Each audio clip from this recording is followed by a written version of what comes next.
আগে রেশন থেকে দিত আটা, আর সেই আটা যখন খুশি তখন বাড়িতে নিয়ে এসে একটু ছাঁকনি করেই বানিয়ে ফেলতাম রুটি, পুরি, তারপর আরও অনেক কিছু, যেটা আর কি খেতে ইচ্ছে করতো। কিন্তু এখন এমনই হয়েছে, মানে খেতে ইচ্ছে করলেও আর উপায় নেই, এই হচ্ছে ব্যাপার। তো দেখো রেশন থেকে দিয়েছে অনেকগুলো গম। তো হঠাৎ আগে তো প্রত্যেক দিন রাত্রেবেলা রুটি খেত আমার শাশুড়ি মা, আর এখন কিন্তু সেটা খায় না। তো সেই জন্য রুটিটা খুব কমই হয়, আর যেদিন করে শখ করে এখন আমার ছেলের পছন্দ হয় যে মা আমাকে রুটি বানিয়ে দাও, মা আমাকে পুরি বানিয়ে দাও। তাই যখন মন খুশি তখন বানিয়ে দিতাম। কিন্তু এই যে রেশনে গম দেওয়ার পর থেকে আর সেটা একদমই হচ্ছে না। এই যে গম দিয়েছে, এই গমগুলো এখন ধুতে হবে, তারপরে সেগুলো রোদ্রে শুকিয়ে, ভালো করে শুকিয়ে, তারপর সেগুলোকে আবার ভাঙে আনতে হবে, এইভাবে তারপরে রুটি বানাতে হয়। তাহলে অনেকটাই পরিশ্রম। আর কেনা আটা রুটি আমার কাছে একদমই ভালো লাগে না।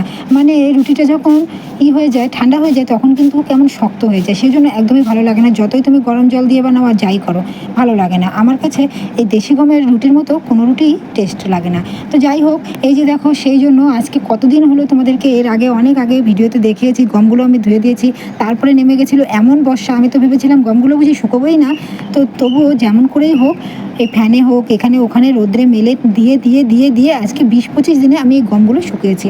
শুকানোর পরে আজকে এই যে দেখো, সেই গম শুকাতে শুকাতে গমে আবার নোংরা লেগে গেছে, এত পাতা এত কিছু পড়েছে কি বলবো। আর সেগুলো পরিষ্কার করছি। আর দেখো, আমি গমটা যেহেতু ভাঙবো, তাহলে আটাটা কিন্তু যদি ব্যাগে পড়ে তাহলে কিন্তু ব্যাগের ফুটো দিয়ে বের হয়ে যেতে পারে। সেই জন্য আমি প্লাস্টিকের মধ্যে করে গমগুলো ভরে দেবো, তাহলে আর গমটা বের হবে না, আটাটা বের হবে না। আর তারপরে আমার ঢালতেও সুবিধা হবে। তো সেই জন্য আমি প্লাস্টিকের মধ্যে এই গমটা ভরে দিচ্ছি, ভরে আমি ভাঙতে দিয়ে দেবো। তো বড়বাবুকে বলছি যে তুমি আজকেই নিয়ে যাও গমটা, ভাঙিয়ে নিয়ে আসো, তাহলে কি হবে, কালকে রুটি ভাজতে পারবো, বা ছেলের জন্য 2-1টা রুটি বানাতে পারবো, বা আমারও খুব কিন্তু ইচ্ছা করছে রুটি খাওয়ার। রুটি বানানো কিন্তু খুবই ঝামেলা, কিন্তু কি করব, মন তো চায় সব কিছুই করতে। আর এমন কেউ নেই যে ইচ্ছে করলে বানিয়ে খাওয়াবে, সে কপাল আমার হয়নি কোনোদিনও, কেউ করার নেই। তো এখন দেখো, আমি এই গমটা পরিষ্কার করে নেব, পরিষ্কার করে নিয়ে আমি এগুলো প্যাকেট করে রেখে দেবো কালকের জন্য। আর এটা ছিল কালকে বিকেলবেলার ভিডিও। বিকেলবেলাও কিছু কাজবাজ করিস, তো প্রত্যেক দিন তো সেগুলো শেয়ার করতে পারি না। আর আকাশটা কিন্তু খুব খারাপ ছিল। এই গম ঝাড়ার পরেই নেমে এসেছিল অঝরে বৃষ্টি। আর বৃষ্টি মানে কি বলবো, সেই বৃষ্টি চলে এসেছিলো। আমি ভাবতে পারিনি যে এত সুন্দর আকাশে আবার বৃষ্টি হবে। তো সেই বৃষ্টি কিন্তু আজ সকাল পর্যন্ত ছিল। আর ছেলে যেখানেই যায় সেখানেই দুষ্টামো, মানে ও যত বড় হচ্ছে ও দুষ্টামোটা বড় বড় দুষ্টামো হচ্ছে। মানে এই যে গমগুলো আমি পরিষ্কার করছি, সেই গমগুলো নিয়ে সারা বাড়ি ছিটিয়ে বেড়াচ্ছে, তারপর মুঠে মুঠে নিয়ে জলে দিচ্ছে। মানে কি করবো, মানে ওকে নিয়ে আর পারি না।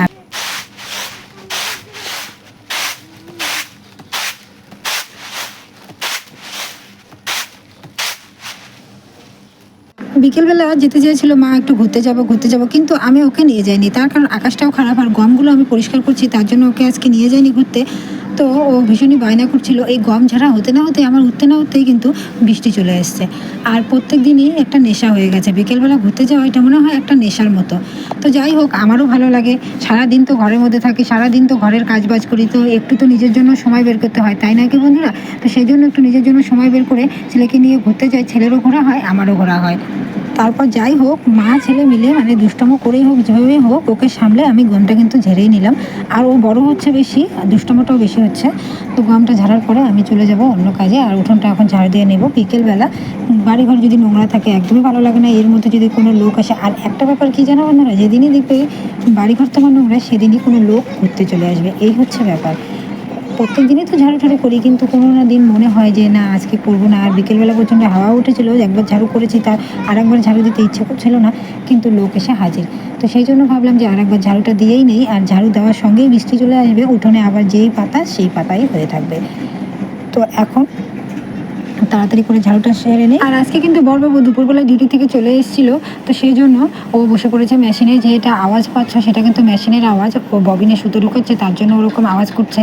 আর তাছাড়াও আমাদের যেহেতু মেশিনে মোটর লাগানো আছে, তাই আওয়াজটাও কিন্তু খুব করে। তো দেখো, আমি এখন চলে যাবো ঝাড়ু দিতে। তো এই কর্নারটা খুব নোংরা হয়ে থাকে, মানে পাতা এই কর্নারেই পড়ে। এটা হলো আমার ঘর, আর হলো ঠাকুর ঘরের মাঝখানে একটা গলির মতো। এই গলিতে বৃষ্টি পড়ে আর আমার ওয়ালে পড়ে, সেজন্য আমার কিন্তু ঘরের ভেতরের ওয়ালটাও একদম রং চং উঠে শেষ হয়ে গেছে, মানে ধস নামার মতো হয়ে গেছে। কালারগুলো কেমন মানে চটের মতো উঠে উঠে যাচ্ছে, এতটাই বৃষ্টি হয়ে গেছে। তো এগুলো কালার করতে হবে, তো তার জন্য তো অনেক টাকা পয়সারও প্রয়োজন বন্ধুরা। তোমরা তো জানোই একটা ইসের থেকে উঠলাম আমরা মাত্র, তো সেটার থেকে আগে বের হয়ে যাই। কিছুদিন আগে তো একটা আমাদের সমস্যা ছিল, সেটা তো দেখতেই পেলে, শ্বশুরমশাই খুবই অসুস্থ হলো। তো সেই জন্য চিকিৎসাপাতি করতে অনেক টাকা পয়সারই প্রয়োজন হয়েছিল। তো তার জন্য এখন হাত পুরো ফাঁকা। তো করব কিছুদিন পরে আবার এইটা করব, কালার করব, বাড়িঘরও ঠিক করতে হবে। তোমরা পাশে থাকলে সব হবে।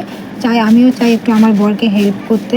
তো যতই চাকরি করুক, চাকরিরও রকম আছে, তো সব কথাই বলতে চাই না এই প্ল্যাটফর্মে, কিন্তু কিছু কিছু কথা না বললেও নয়। হয়তো ভাবো তোমার বর চাকরি করে, তোমার এত কিসের টাকা পয়সার প্রয়োজন, কিন্তু তোমরাই ভাবো বন্ধুরা, যদি চাকরি করে তো চাকরি তো সেই করে, কিন্তু তার পাশেও দাঁড়ানোর মতো কেউ নেই। একা একটা লোক এতগুলো লোককে চালায়, তার উপর তো অসুখ বিসুখ লেগেই আছে, তাহলে কতটা তার উপর প্রেশার পড়ে সেটা তোমরাই বুঝতে পারো। তো আমি তার স্ত্রী হয়ে চাই যে তার পাশে একটু দাঁড়াতে, তাকে হেল্প করতে। তো এটাই হচ্ছে কথা। তো জামা কাপড়গুলো তুলে নিলাম, তখনই চলে এলো বৃষ্টি, মুষলধারে বৃষ্টি। তারপরে আর কি করব, আর তো ঘুরতে যাওয়া হলো না, তো সেই জন্য তারপর দেখো পরদিন সকালবেলা ঘুম থেকে উঠেই দেখি বৃষ্টি পড়ছে। আর বৃষ্টিটা এখন কিন্তু একটু কমেছে, আর রাত্রেবেলা কিন্তু প্রচণ্ড পরিমাণে বৃষ্টি হচ্ছিলো। তো তাই তোমাদের সঙ্গে সেটা শেয়ার করলাম। তো দেখো দিয়ে দিলাম রান্না, একদম সব কাজ বাজ সেরে উঠতে একটু দেরি হয়ে গেছিলো, সকাল 6:30 বেজে গেছিলো। তো তার জন্য আমার রান্না করতে দেরি হয়ে গেছিলো, তাই প্রেশার কুকারে মসুর ডাল বসিয়ে দিয়েছি। কিন্তু প্রেশার কুকারেও কিন্তু আন্দাজ মতো মসুর ডাল সিদ্ধ করলে গলে যায় না। অনেকেই ভাবে যে প্রেশারে মসুর ডাল করলে গলে যায়, একদমই তা নয়। আন্দাজ মতো করতে হবে, তাহলে কিন্তু একদমই গলে না। তো আমি প্রেশারে মসুর ডালটা বসিয়ে দিলাম, আর এর মধ্যে দিব আমি একটু পেঁয়াজ। এই যে পেঁয়াজ কুচিটা দিলে ডালটার কিন্তু স্বাদটাই আলাদা হয়ে যায়। আর এর মধ্যে দিব হলো আলু আর করলা সিদ্ধ। তো যেহেতু দেরি হয়ে গেছে, তার জন্য আলু আর করলা সিদ্ধটা দিয়ে দেবো, তাহলে আমার ডালও হবে, তার সঙ্গে একটা সিদ্ধও হয়ে যাবে, আর একটা তরকারি করবো, বাস এইটুকুই রান্না আজকে। তো এইটুকু রান্না করে এই তাড়াতাড়ি করছি। আর এখানে দেখো আমি আজকে তোমাদের সঙ্গে শেয়ার করলাম, আমি কিন্তু মার গালছি। এই যে এটা হচ্ছে আমার হাঁড়ি, আর হাঁড়িতে করে মার গালছি। যেহেতু আমি বাইরে এখন রান্না করছি না, ঘরেই রান্না করছি, তো সেই জন্য আমি এই যে ঘরেই মার গালছি।